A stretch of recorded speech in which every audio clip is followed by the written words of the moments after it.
We're totally booked. Rock and roll! Well, I think I'll leave you to your reading. Little Hand says it's time to rock and roll. Rock and roller! We are totally booked. Welcome back to Booked on Rock, the podcast for those about to read and rock. Subscribe and follow on YouTube, Facebook, Twitter, Instagram, and TikTok. Videos weekly on all the social media sites and at bookedonrock.com. John Vanderkiste is a returning guest to talk about his new book, Eagles, Every Album, Every Song.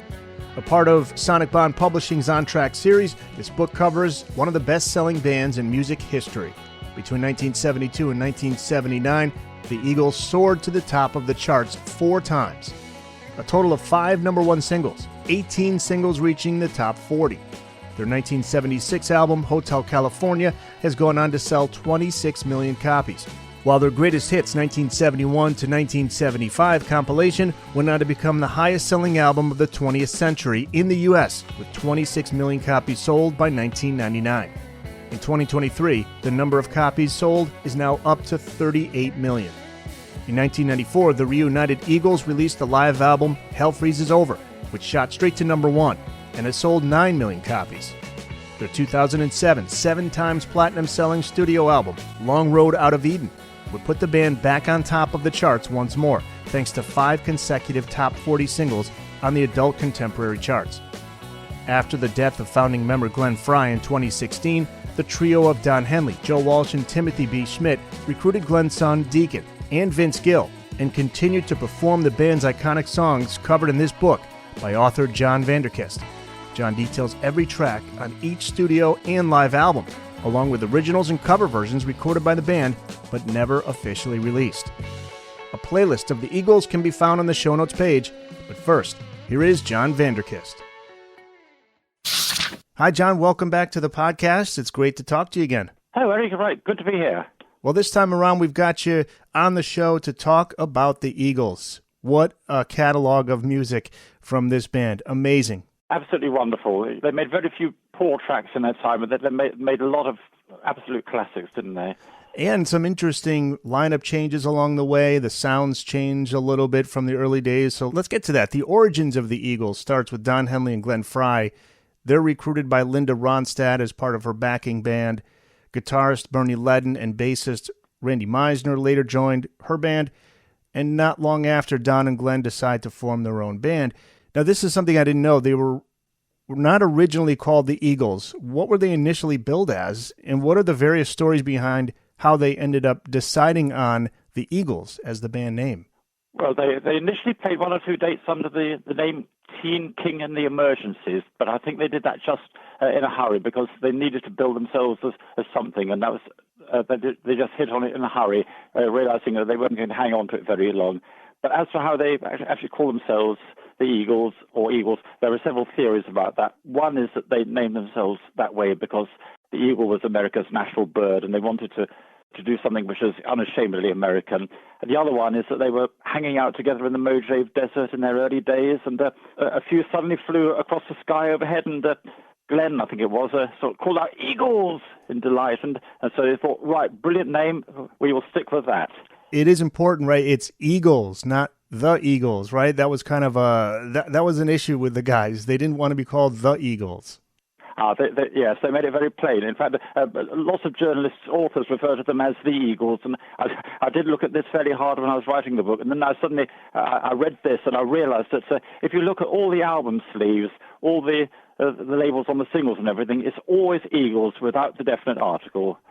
Yeah, well, I'm going to try to be careful now. I'm going to refer to them as Eagles. I think we all did. I had to go through correcting my draft, actually, to make sure that I got it right every time. Oh, I can imagine. Yeah, you had to do a search throughout the whole book. Yeah, let's get to the band's self-titled debut, which is released on June 1st of 1972, produced by Glyn Johns, famously produced albums by the Stones and the Who and Led Zeppelin. They had to do some convincing to get him on board, but he eventually says yes. The lead track, it's also the band's lead single, Take It Easy, which reached number 12. Can you talk about how this song was written and the additional instrument we hear on that track, which Glyn Johns suggested? The original song was actually started by Jackson Browne, who was a fellow signing to Asylum Records about the same time as they did, and they've been friends and played together for quite a while. But Jackson began it, wrote a few lines, and then he suddenly got writer's block.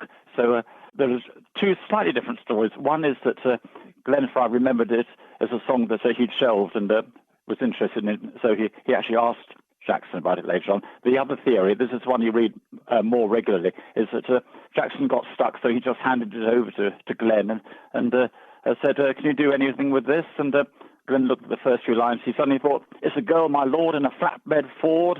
And suddenly the whole thing just flowed. You know, the ideas just kept on coming, and he finished the song more or less straight away.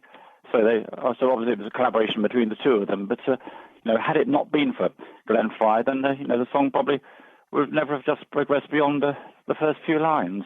Glenn suggested that they ought to put a bit of double-time banjo on it, so that there would be a kind of link between the rock genre and also the country music, which they were so good at. The thing that really convinced Glenn that he had something was when they sang one or two songs together with acoustic guitars and all the vocal harmonies interweaving, and he suddenly realized that they weren't just sort of a run-of-the-mill rock band trying to sound a little bit like not a very good version of the Rolling Stones, but they actually got this amazing country vibe. So he stuck with it, and he thought, right, we've got to have a banjo on it somewhere, and realized that it would do just right on the instrumental passage for Take It Easy. It was completely his own suggestion. So Bernie Ledden tried it, and it worked at once. Yeah, it's an interesting point, too, because as we get further along into the band's history, it's that country rock sound that they try to distance themselves from when they get Joe Walsh. We'll get to that. Henley has famously written many Eagles hits with Glenn Frey, but on the number 9 single, Witchy Woman, he collaborates with Bernie Ledden. How does this song come together, and what inspired the lyrics to this song? Well, like quite a number of their songs, there were several little threads that inspired this. Firstly, it was he'd been reading a lot about Zelda Fitzgerald, wife of F. Scott Fitzgerald, the writer, and how she'd been in and out of a psychiatric hospital while her husband had been coping with trying to become a writer, and, well, a very successful writer, but, he did have a drink problem, so it was a bit of a troubled life for the two of them. But Don Henley was particularly inspired by her story, and also it was partly to do with the roommate of a previous girlfriend of his, who'd been obsessed with Ouija boards, seances, the occult and that sort of thing. But it was actually white witchcraft, which is the better side of it, which was using folk magic for benevolent purposes, helping to calm people, curing illnesses and that sort of thing. And it was really just a mixture of the whole lot that inspired the lyrics of the song. 3 hit singles from the debut. The third is Peaceful Easy Feeling, which reached number 22. And the name Jack Tempchin, well known among Eagles fans, but the average music fan may not know of him. Can you talk about the origins of this song, Peaceful Easy Feeling, and who is Jack Tempchin? Jack was a solo performer who was a good friend of theirs and guitarist, did a certain amount of gigging on his own and recorded several albums himself without a great deal of success, but he does have a bit of a cult following. He's also written and co-written songs for various other country artists. But he was inspired to do this song after he'd playing a gig at a small club in California one night during his first time in the desert. And he was particularly struck that night by the stars in the sky. And also, a little bit of romance comes into this, not surprisingly.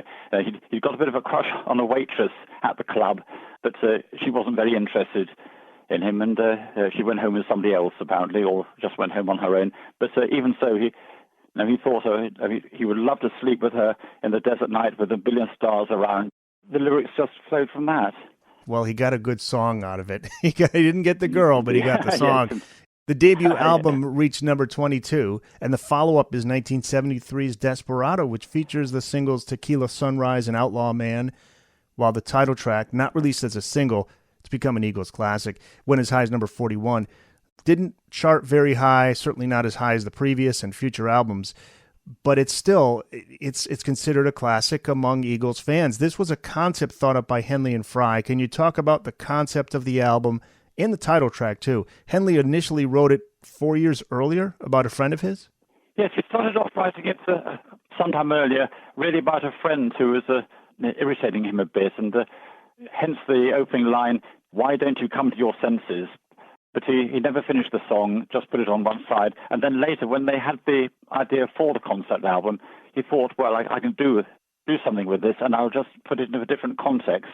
And he found it fitted perfectly into this idea that they've got about making an album based around the story of a Wild West outlaw gang called the Doolin Dawsons.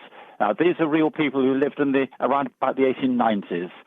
They were very much on the wrong side of the law. Some of them were actually captured or even shot dead in the process of going about their lawless activities. I think 2 or 3 of them survived. And in fact, one of them, Emmett Dawson, who was a baby of the gang and the subject of one of the songs, he was shot and wounded when they were taking part in a bank raid in 1892. And he was sentenced to life in Kansas Penitentiary. But he was later pardoned, moved to California. He actually made good and eventually became a real estate agent, an author, and an actor. And he lived on into his 60s and died of natural causes. But the whole album, Desperado, is a kind of concept, if you like, is a bit of I suppose you could say it's a country rock version of Sgt. Pepper's Lonely Hearts Club Band some years later, based around this gang. This has got some wonderful songs on it that focus around the story. And I think in particular, one track which really stands out, which sounds nothing like the rest, is Out of Control, which sounds almost like a punk rock song before its time. Interesting that Desperado itself never was a single, though everybody thinks it was. But everybody loved it so much, and it was covered by quite a lot of other artists, notably Linda Ronstadt and Kenny Rogers. And that's the days of radio, what radio could do. A song could take off without it having to be a single.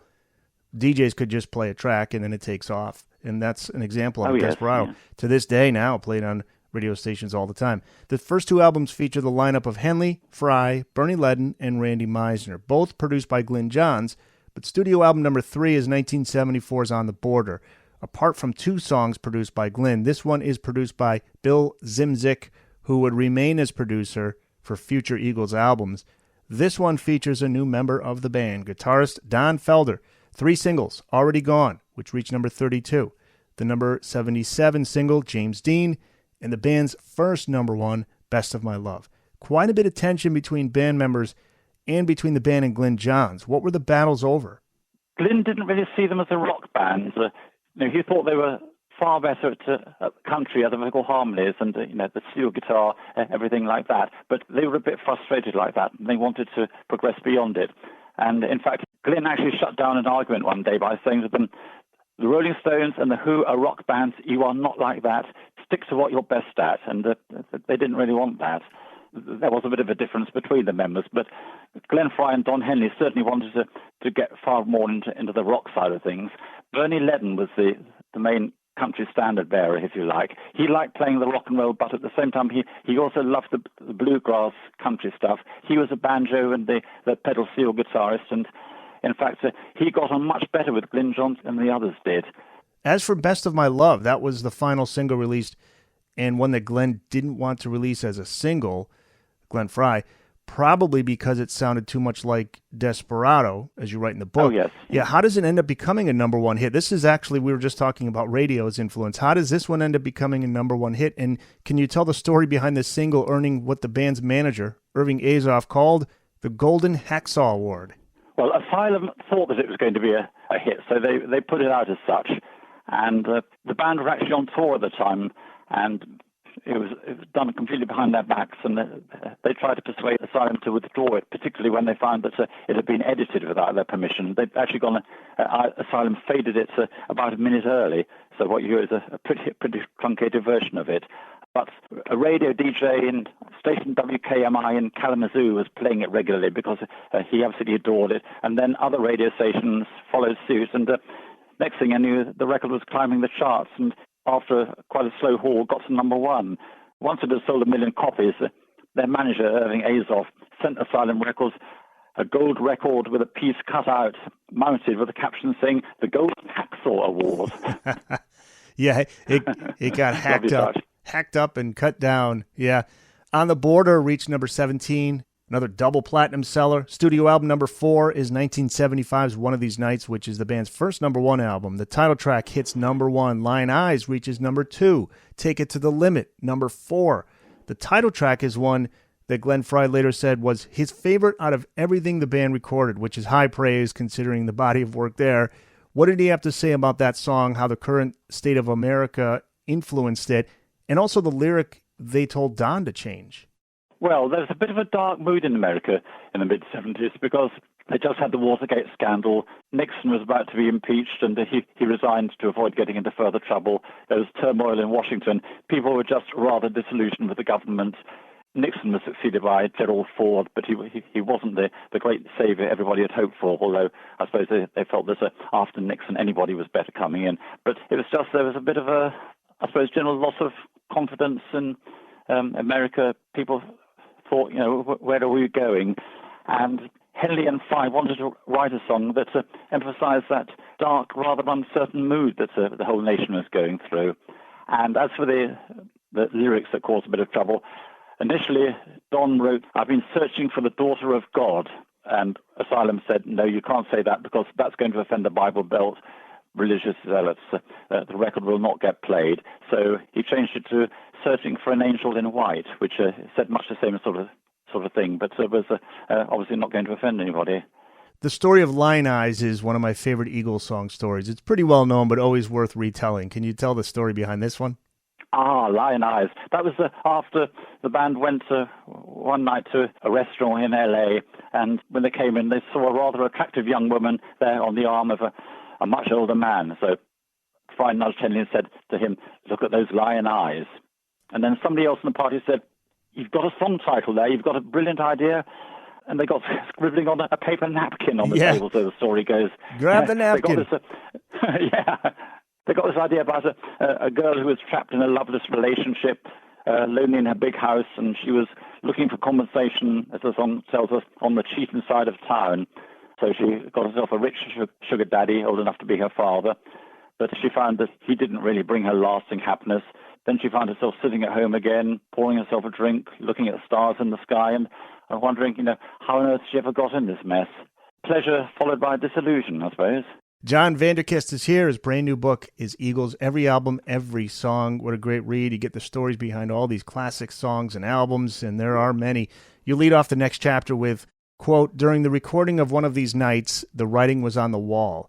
One member is out, a new member arrives, and it marks the next phase of the Eagles." Can you talk about that lineup change and the tensions within the band leading up to it that led to one band member's departure? Bernie Levin had increasingly become the odd one out in the band. The musical differences are growing, and also a certain amount of personal differences, because he was getting into a much healthier lifestyle. He was taking the drink and the drugs and everything, getting a lot of exercise, and felt a lot better for it. Not only that, but with regard to the music of the band, he felt that it was just becoming the Frey and Henley show. The country element was being squeezed out, and they were going too much into the rock side of things, and he felt his ideas were just being disregarded. So eventually he was just not really turning up to group meetings, or if he did, he just sat there looking disinterested. And one day he walked out altogether. They didn't hear from him for a few days, and eventually they decided, it was just the parting of the ways. He wasn't sacked, really. I think he just decided that the Eagles were no longer for him. That suited their purposes fine, because it meant that they could go far more into the rock market, which is when they got Joe Walsh. Joe had been leading his own band called Barnstorm for some while. His best-known record was Rocky Mountain Way, with that wonderful voice box guitar solo. But Joe wasn't altogether happy as a solo artist, because it was quite a responsibility sort of leading his own band. So he felt he would be much happier as a team player, one of several. And he'd known the Eagles for some time, and they would do a bit of jamming together. Even occasionally he would appear on stage with them. Also, the fact that he was managed by Irving Azoff as well meant that he would be a perfect match for them, or an almost perfect match. Don Henley thought he might be a little bit too much of a showman, a bit too much of a comedian, and not really fit in altogether. But on the other hand, he did give the band a lot of personality. He did have quite a fan base, and I think he brought a bit of a sort of less earnest, more fun element to the band, obviously without turning them into a load of comedians. But everybody felt, he's got the character. He is a perfect fit because of that. Absolutely. He just complemented them so well. And, of course, being a brilliant guitarist, that made all the difference. Oh, brilliant is right, yeah. And before they get into that next phase with Joe Walsh, they do release an album called the 71 to 75 Greatest Hits album. Did pretty well, sales-wise. Really something that the record label felt was the right move, even though the band was against it. Get more product in the stores. It's gone on to become one of the biggest selling albums of all time. But again, marks the shift into a new era of the Eagles with Joe Walsh on board. Bought him some extra time to come up with some music for the next album because Don Henley, as you write in the book, he was burned out. He welcomed that time. So they returned in 1976 with Hotel California. And as you noted, Henley, not happy with Joe in the beginning. He thought Felder was the better fit, but clearly the fans didn't feel that way because the sales of Hotel California, they stacked up fast and furiously. A #1 album, nominated for a Grammy. It's gone on to sell 26 million copies in the U.S., 32 million worldwide. The title track. How does the title track all come together musically? The title track originally came about from that little intro, which was plucked out from a selection of home demos that Don Felder had been recording. He'd been playing around with the acoustic and electric guitars, come up with a few little melodic ideas of his own. This is something he was always doing at home, just for a bit of fun. And every so often he would bring in a cassette tape and play it to the others. And you can see that most of the time Don just really wasn't interested in what he was doing, Don Henley there. But then suddenly he hit on something that grabbed Henley's attention. He thought, no, there's something there. I think we could use this. This would be a good intro for a song, wouldn't it? And I particularly like that little sort of slightly reggae element by the guitars. And in fact, it started almost as an instrumental, actually. And it was a song that had a tune that had the working title Spanish reggae or Mexican bolero, whatever. And that was when the lyrical idea came across, and it took on a whole new dimension. But the song was definitely partly Don Felder's, and he had a lot to do with the musical genesis of it. Yeah, as for those lyrics, can you talk about the misinterpretations of the lyrics and what they're really about? Well, it's one of those songs where I suppose you can put any interpretation almost that you like onto it, and a lot of people have. Some of them Henley got quite annoyed with or sort of quite exasperated by. But like a lot of really interesting lyrical songs, it's never really quite made clear, and you just make of it what you want to. But as far as he was concerned, it started off with the idea of a man driving down a dark street highway at night, and he was seeing the shimmering lights on the horizon ahead of him, and then saw a hotel in the distance and thought, it's getting late, so spend the night there. And then this strange, very seductive picture of a hotel is painted in the lyrics. He's being served pink champagne on ice under mirrored ceilings, and then the woman walks in and he thinks, this could be heaven or this could be hell, and the mission bells ring. She leads him down a long corridor, and maybe we ought to leave it there, maybe not. But what happens in the end is you get this very mysterious sense. You just don't know what's happening, but there's that wonderful line in the last verse. You can check out, but you can never leave. You're not going to escape, my friend. Wonderful air of mystery. What on earth happens? How does it end? So the title track is one of 3 singles from the album. Hit #1. It was the second single. The lead single was New Kid in Town, which was also #1. And you write in the book that this song could be interpreted in several ways. What are those interpretations, and what did Don and Glenn say about this song? Well, one of the interpretations is that it could be about one of the new musical challengers who was somebody who could possibly come and steal the Eagles' thunder and sort of shunt them into yesterday, possibly somebody like Darrell Hall or John Oates, or most probably Bruce Springsteen, who was already making waves at that time. But then there are other theories that maybe they were writing about Bernie Taupin, Elton John's lyricist, because, interestingly, he had recently been the partner of a woman who then later on became Don Henley's girlfriend for a little while, but then after that she left Don and she took up with Bernie again. And some people thought, I think it's actually John Davis Souther, who co-wrote the song, said that if the song was about any individual in particular, then it was about Bernie Taupin. The third single, Life in the Fast Lane, is one of my all-time favorite Eagles and Joe Walsh songs. And as with so many classic Eagles songs, there's a great story behind it. On this one, it's a story behind the lyrics and the music. Let's start off with the riff. How did Joe come up with the riff? It was one day when Joe Walsh was tuning his guitar, and he suddenly spontaneously came up with his guitar riff and sort of just knocked it off, and the others listened, and they thought, that is wonderful, that will make a great intro, so play it again, Joe, and we will tape it. So they captured it on tape, and they gradually worked it up into a song, and from then on, Joe used to use it quite regularly as a warm-up exercise at the beginning of the recording sessions, just to get his fingers going. Isn't that amazing? That's true with Slash and Sweet Child of Mine. I believe that was the song where he did it as a warm-up, that opening riff. And they said, let's go with it.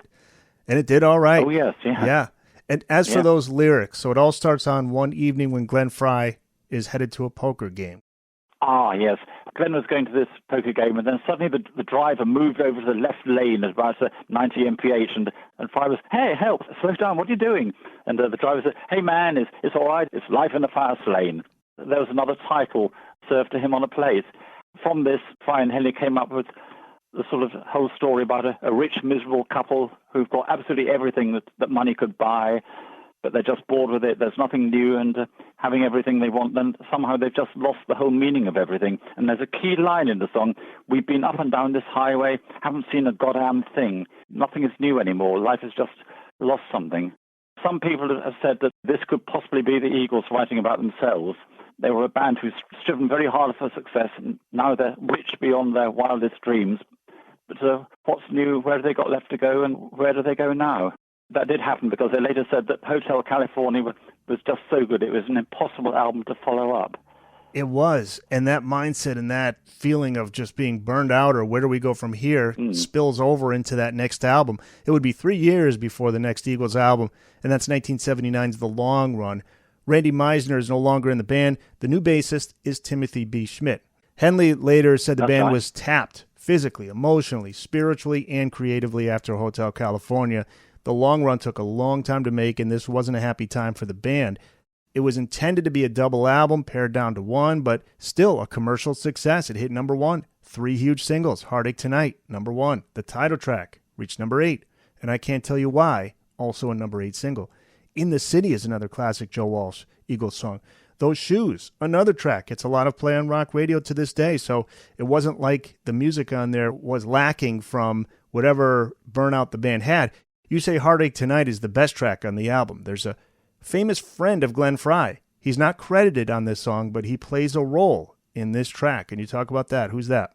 The man who came into that was Bob Seger, who'd been a huge rock artist in Detroit and a bit of a cult figure for many years, even before he became commercially successful throughout America. But Glenn used to work with Bob as a guitarist in some of his earlier bands, and Bob encouraged him because he realized that here was somebody really talented. And in fact, after Glenn died a few years ago, then Bob used to say he was marvelous, he was so funny, and he was rather like my little brother.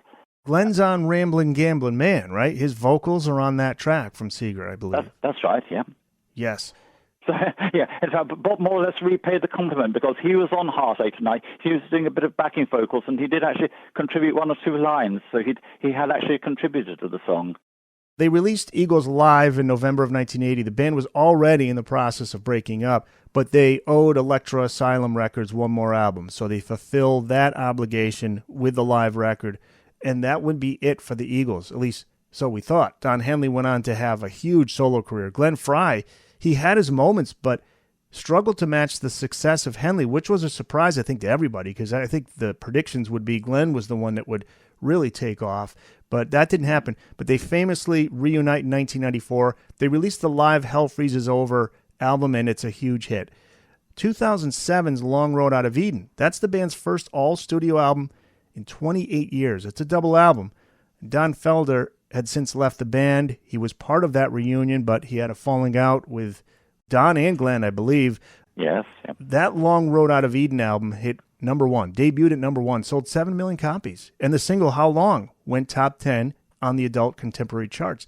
Now, the reviews were mixed on this. What is your opinion of this album?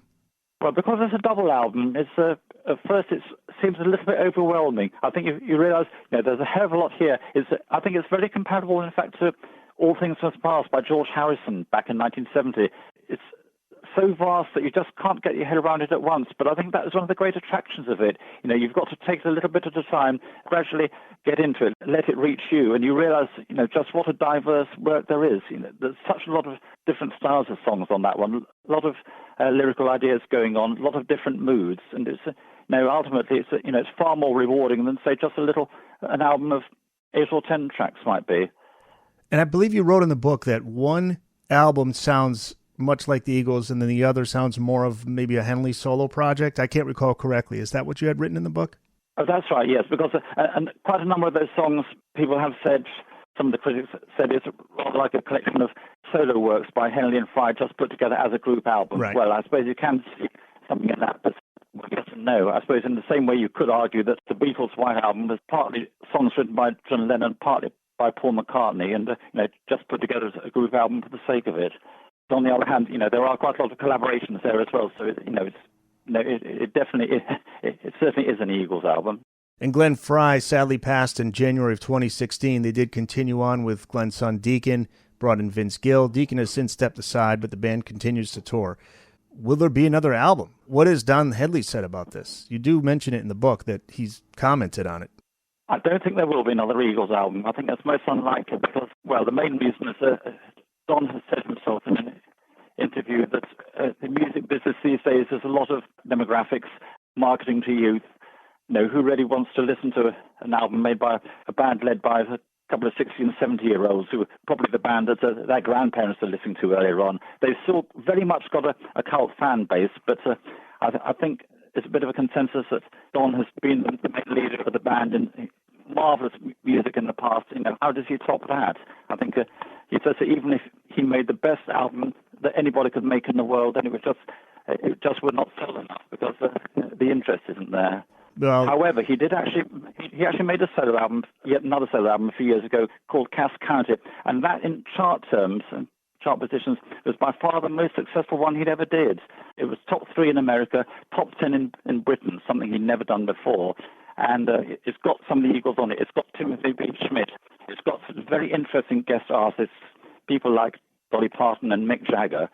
So you could say that that's sort of almost another Eagles album in itself, couldn't you? You a fan of his body of work as a solo artist? I am, yes. I think you can see why he was the one who became by far the most successful after the band went their separate ways in 1980. And I think everybody recognizes, in particular, The Boys of Summer was probably one of the greatest records of the 80s. It's absolute classic, that one. Absolutely. Mike Campbell was the one who helped to write that song, Mike Campbell of Tom Petty and the Heartbreakers. You do list songs performed live by the band, also early studio songs not officially released in your book. What are some of the standout songs, and where can we hear them? Are they all available on YouTube, on the internet? Quite a lot have got onto YouTube. I don't think they've actually got onto the streaming services. There are various semi-official albums which certain internet sites have blocked from sale because they're not official and they're not approved by the band. There are a few songs that we think they wrote themselves, but it's quite possible that they were adapted and improved on and later emerged as rather better songs the Eagles later recorded. They've also done cover versions of things like It Doesn't Matter Anymore, Oh Carol, the old Stones number that they used to do in their very early sets. They've done Neil Young's Ohio. They've done Creedence's Have You Ever Seen the Rain? Stuff which has never appeared on albums. But I think the Eagles have always been absolute perfectionists, and we're not very likely to see an officially endorsed anthology album, so rather like the ones that the Beatles put out about 20 years ago, because I think they just set the bar so high. And yeah, that's too bad though. I'd love to hear those. Now, are those a mix of studio and live recordings? Like were they playing covers back in the day in clubs that we hear those, or are they in the studio when they did these covers? I think those are probably played almost completely live. I think they just concentrated on original material, when they went into the studio, apart from very occasional cover versions like the Tom Waits song they did on The Border. Before I let you go, John, what is your favorite Eagles album? Do you have a personal pick? Well, I think I'll probably have to be totally unoriginal and say Hotel California has got to be the one. They absolutely ticked all the boxes on that. And I think in particular, if you're going to ask me what my favorite Eagles song, I've changed my mind about this a few times. I used to think Take It to the Limit was the very best, but I think now I just love Last Resort. Oh, there's yes, just such a message about that. And you can hear Don absolutely singing his heart out in that song. The book is out now, correct? The Eagles, every album, every That's song? Right, yes. Yeah. Okay, Yep. So it's out through Sonicbond Publishing, available wherever books are sold. So go out and get that. Anything else you want to let people know, John? Are you on social media? Any websites that you want to let people know about? I don't have my own website, but I do have a Facebook page if anybody wants to get in touch or send me a private message or anything. And can I just say to everybody, I hope you enjoy the book. I think it's one of the best ones that I've come up with. I absolutely loved doing the research and the writing, and of course rediscovering all those great Eagles tracks again, getting a chance to look at them more closely, thinking more deeply about them than I had done, reading up, doing all the research, and I just had a wonderful time doing the book, and I hope that anybody who reads it enjoys it as much as I enjoyed writing it. I will put the link to your Facebook page in the show notes page so people can reach out and chat and talk Eagles with you, John. Well, thank you. I would love that. I'd be very happy indeed. Thank you. Thanks so much for being on, and look forward to having you back on again soon in the future whenever you have another book to let the fans know about. Right, well, thank you, Eric. I'm sure there will be more books, and it's been a pleasure to talk to you this afternoon. Thank you.